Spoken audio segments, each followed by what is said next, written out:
Selamat pagi semuanya. Bismillahirrahmanirrahim. Assalamualaikum warahmatullahi wabarakatuh. Baiklah, pada hari ini sebelum kita masuki pelajaran dan materi di hari ini, baiknya kita awali dengan berdoa terlebih dahulu. Berdoa menurut agama dan kepercayaan masing-masing dipersilakan. Amin. Terima kasih semuanya. Baiklah, langsung saja kita masuk kepada materi kita pada hari ini. Pembahasannya terkait tentang hidrosfer. Ada yang sudah tahu apa itu pengertian dari hidrosfer? Atau apa yang kamu ketahui tentang hidrosfer? Ya, hidrosfer merupakan lapisan air yang menyelimuti permukaan bumi kita, baik itu bentuknya seperti sungai, danau, lautan, air tanah, es yang ada di kutub sana. Hidrologi diawali dengan siklus hidrologi. Siklus hidrologi tahap awalannya berupa evaporasi. Apa itu evaporasi? Penguapan air di permukaan bumi. Airnya menguap. Air apa? Baik air yang ada di daratan maupun air lautan. Sungai, danau itu akan mengalami evaporasi. Air yang menguap, kemudian tahap selanjutnya akan berubah menjadi tahap kondensasi, perubahan uap air menjadi awan. Kemudian pada tahap kondensasi ini akan dipengaruhi oleh angin yang bergerak di bawah awan tersebut, maka akan terlunak yang namanya presipitasi atau air hujan. Presipitasi tersebut akan menjadi atau menuju dan meresap ke dalam tanah yang disebut dengan infiltrasi.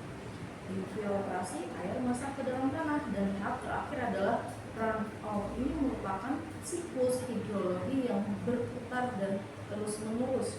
Pada runoff ini aliran air yang mengalir di permukaan menuju sungai hingga kembali ke laut. Seperti itu seterusnya. Pada siklus hidrologi dapat kita bagi menjadi 3. Ada siklus hidrologi pendek, siklus hidrologi sedang, dan siklus hidrologi panjang. Di mana letak perbedaan ketiga siklus ini? Letak perbedaan dari ketiga siklus ini bisa kita saksikan bersama di slide yang ada di depan. Letak pada prosesnya, jangkauannya, serta hujannya turun di wilayah mana. Siklus hidrologi pendek diawali dengan evaporasi dan presipitasi di wilayah lautan.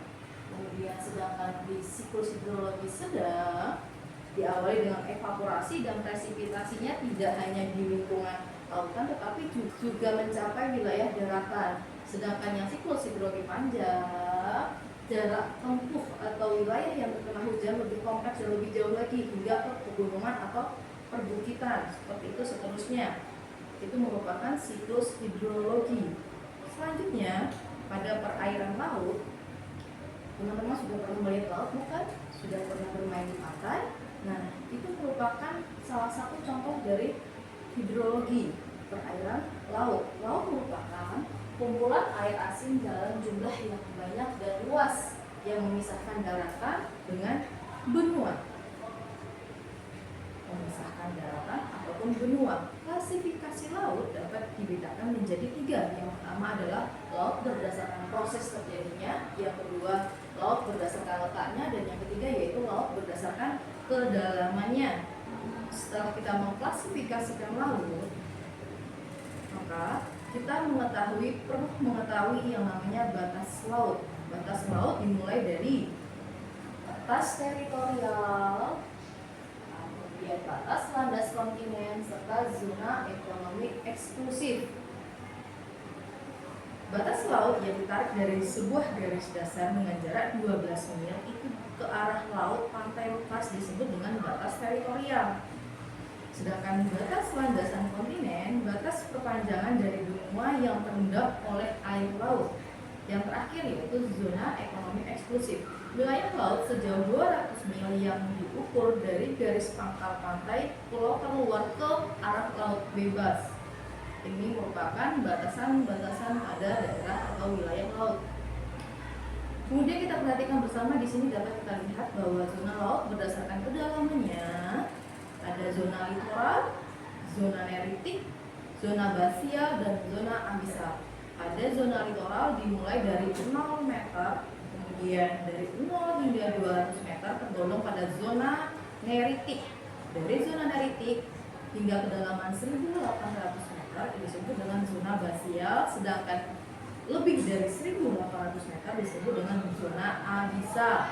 Ini merupakan pembagian laut berdasarkan kedalamannya. Kita lanjutkan lagi selanjutnya yaitu morfologi laut. Pada morfologi laut bisa diamati teman-teman, adik-adikku sekalian, apakah kalian berpikiran bahwa dasar laut kita itu datar? Tentu saja tidak ya. Dasar laut itu tidak hanya datar, tetapi memiliki beragam atau bervariasi bentukannya. Ada yang bisa diperhatikan, bisa menebak setiap gambar yang ada di depan, bisa kita perhatikan pada gambar slide di depan, ada yang seperti bentuknya gunung api, ada palu, dataran yang datar atau sebuah lapangan, ada mid ocean ridge dan lain sebagainya. Ini merupakan bentukan morfologi dari dasar laut yang ada selama ini. Ada buyut gunung api laut dengan puncak yang datar, ada volcanic island gunung api dasar laut, ada mid ocean ridge, continental shelf, seamount, abyssal plain atau dataran yang luas, yang datar, seperti itu ada palung laut. Sedangkan laut berdasar letaknya dapat kita bagi menjadi 3, ada laut tepi, ada laut kedalaman, ada laut pertengahan. Ini merupakan klasifikasi laut berdasarkan letaknya.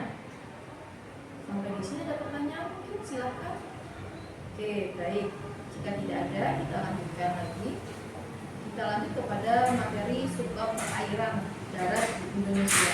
Dapat diklasifikasikan menjadi 4, yaitu ada rawa, ada sungai, ada danau, dan ada air tanah. Sungai, siapa yang sering melihat sungai pasti sudah tahu semua kan sungai itu seperti apa. Sungai itu merupakan cekungan yang memanjang yang terisi oleh air yang mengalir dari hulu menuju hilir. Kemudian ada rawa, berfungsi sebagai penyimpanan air secara alami. Ada danau, danau itu proses terbentuknya bermacam-macam. Kemudian ada air tanah itu merupakan air yang berada di dalam tanah yang berasal dari air hujan yang terinfiltrasi dan masuk ke dalam tanah. Berikut ini merupakan air tanah berdasarkan letaknya. Bisa diamati bahwa tanah kita tersusun dari beberapa lapisan. Ini merupakan letak air tanah, di mana air tanah itu terdiri dari 2, ada air tanah dangkal dan ada air tanah dalam. Air tanah dalam disebut dengan artesis, berada di antara 2 lapisan kedap air. Sedangkan air tanah dangkal itu berada